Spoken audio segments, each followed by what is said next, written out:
Iya, diangkat terus diangkat. Pencurian sepeda motor makin mengkhawatirkan di Palembang. Kali ini salah satu warga kehilangan motornya yang terparkir di garasi. Peristiwa itu terjadi di Jalan Gotong Royong, Kelurahan Sukamaju, Kecamatan Sako, dan terekam kamera pengawas.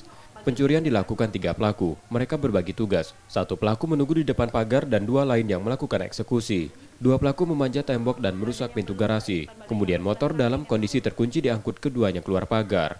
Para pelaku juga sengaja menutup CCTV yang berada di dekat tembok dengan kain. Pencurian ini diakui warga sekitar sering terjadi dan di Tenggarai dilakukan pelaku yang sama. Langsung kita cek CCTV, ternyata mereka itu pertama masuk tuh manjat dari tembok, masuk ke dalam, mereka congkel pintu garasi motor, sudah terbuka. Setelah terbuka garasi motor, baru dia buka kunci pagar. Setelah kunci pagar terbuka, dia manggil teman-temannya untuk ngangkat motor itu, karena motor kan posisinya stangnya terkunci. Kalau dari CCTV kayaknya orang 3. Seperti apa? Pencurian ini sudah dilaporkan korban ke Polsek Sako Palembang dan tengah dalam penanganan.